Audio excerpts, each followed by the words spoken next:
How did I get a phenomenal credit score over 700? Today I'm going to share with you guys the 5 steps I went through to get my credit score to over a 700, guys. I cannot wait to share this with you guys today.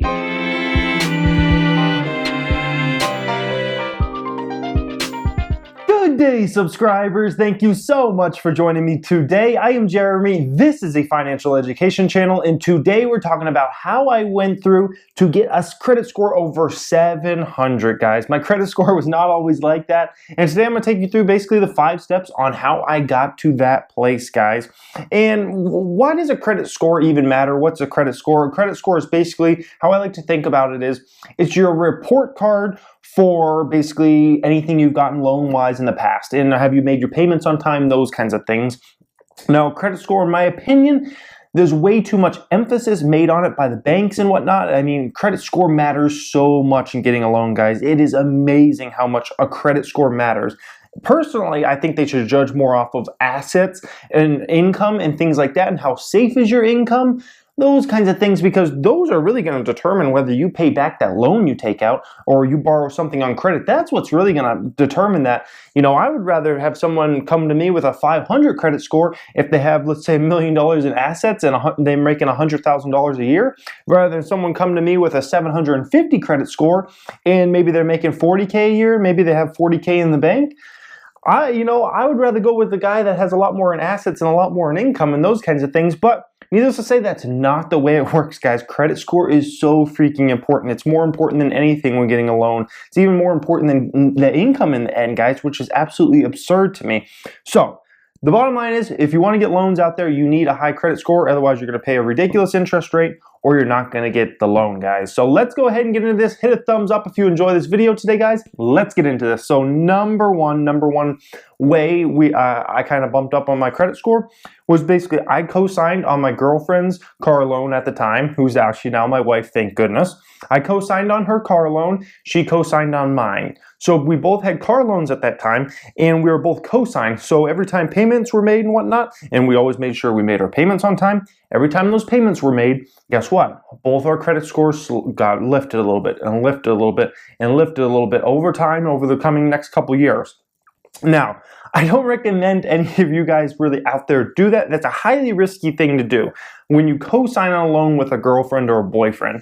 Because who knows if you're going to be with them? Who knows if you're going to be with them for very long, guys? I mean, there's a better chance that you're going to break up than you're actually going to stay together. So it was definitely a highly risky move we made, and lucky enough it worked out, and we stayed together and whatnot. But obviously, if we broke up, that could have gotten ugly, because when you co-sign on a loan, you're just as liable as a person who's the main signer on that loan. So say, I stopped making my payments or something, and I default on that car loan, that would affect her, because she's just as much in that loan as I am. Same thing if she did that to me or whatever, guys. So lucky enough we stayed together, it all worked out in the end.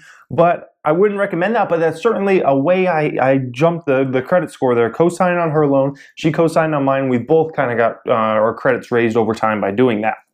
And we also got lower interest rates because of that, because we had the bank, whenever you co-sign for a loan, the bank looks at that as a really good thing, because now they have somebody else they can go after if for some reason that loan is not paid off, rather than just one person, guys. So the banks love co-signers, especially for younger people. Number 2 way.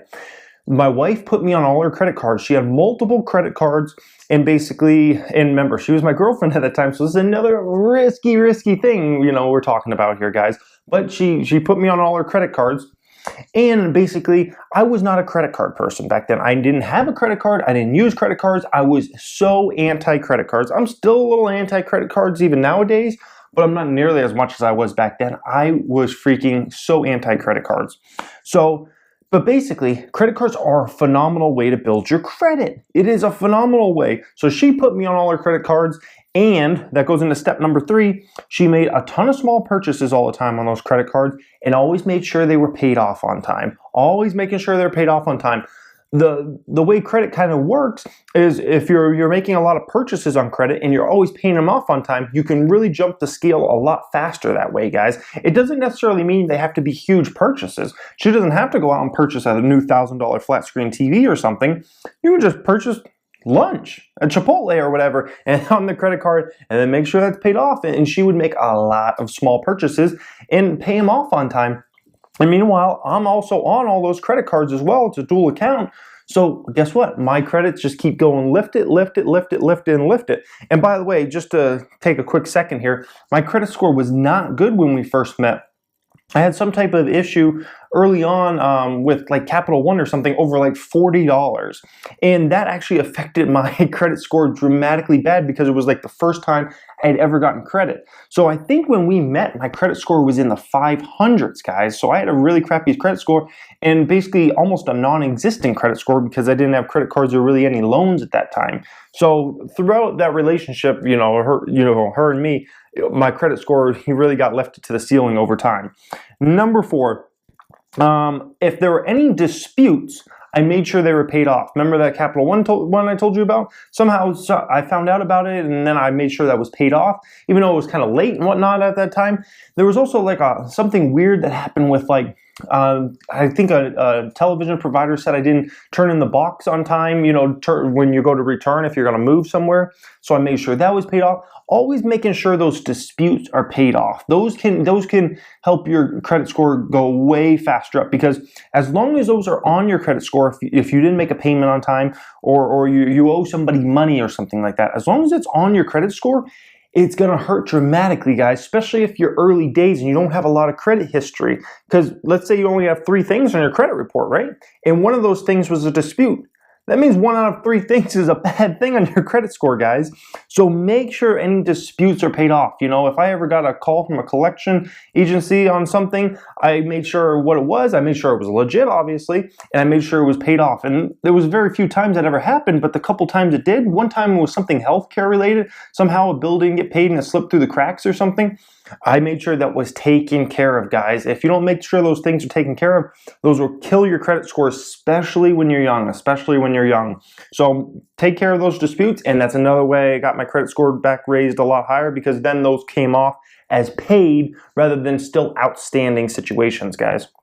Number 5, and the last thing here, guys, I always made sure I had plenty of money around to make any payments, like on my car loan or whether it be, Dish Network or the internet or whatever. So there's no like disputes, nothing that could go against my credit score. Always making sure you got enough money around, always making sure you have an emergency fund, like I talked about, in all my personal finance videos, have an emergency fund. So in case some things go wrong, you can still pay your bills and you don't have to pay bills late or miss bills completely, and then they go on your credit score and they kill your credit score, guys. So I always made sure I had plenty of money around so I could pay bills, and it was no thing at all, and it was never an issue, guys.